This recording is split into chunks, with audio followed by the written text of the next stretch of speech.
Inquilab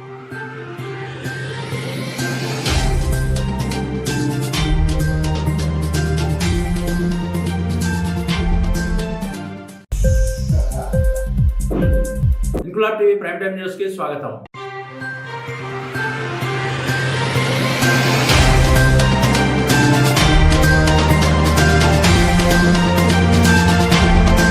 mega DSC ప్రకటించడంలో Jagan ప్రభుత్వం అలసత్వంపై నిరుద్యోగ యువత డివైఎఫ్ఐ ఎస్ఎఫ్ఐ ఆధ్వర్యంలో రోడ్డెక్కారు. విజయనగరంలోని కోట ముఖద్వారం వద్ద భారీ ధర్నా నిర్వహించారు. అనంతరం అక్కడ నుంచి ర్యాలీగా మసీద్ వద్ద నుంచి తిరిగి కోట వద్దకు వెళ్లిపోతారని పోలీసులు అనుకున్న లోపే అకస్మాత్తుగా మసీద్ వద్ద బొంకుల దిబ్బ వద్ద నడి రోడ్డుపై కూర్చుండిపోయి దాదాపు అరగంట సేపు కదలకుండా నినాదాలు చేస్తూ పోలీసులనే ఖంగు తినిపించారు. డివైఎఫ్ఐ ధర్నాకు దిగడం, మరోవైపు మంత్రి బొత్స నగరంలోనే ఉండడంతో one town CA doctor B Venkatrao చాకచక్యమైన నిర్ణయం తీసుకున్నారు. ఒక నెల్లిమర్ల, విజయనగరం రూరల్ స్టేషన్లు తప్ప మిగిలిన అన్ని పోలీస్ స్టేషన్ల నుంచి సబ్ ఇన్స్పెక్టర్లను బందోబస్తుకు పిలిపించారు. దీంతో 30 మంది యువత ధర్నాకు 10 మంది ఎస్ఐలు, 20 మంది మహిళా పోలీసులతో పాటు ఎస్టీఎఫ్ సిబ్బంది రావడం విశేషం.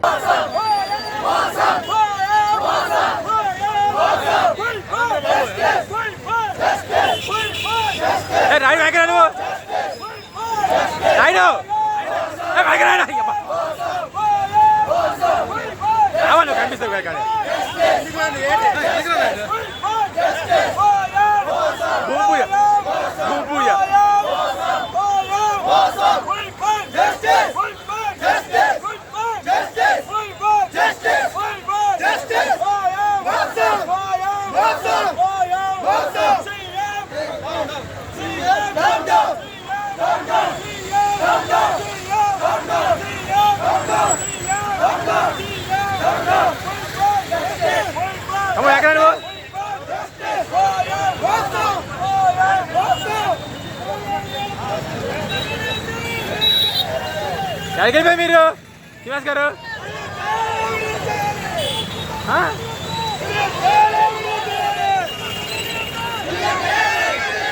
ఎందుకు వెళ్ళు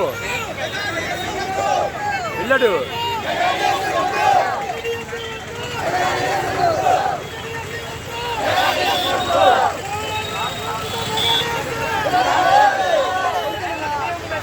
నాయనరా అమ్మ నీ పని బాగుంది హాయిగా అమ్మ పోతే పని కానీ నీ పని చాలా బాగుందమ్మా.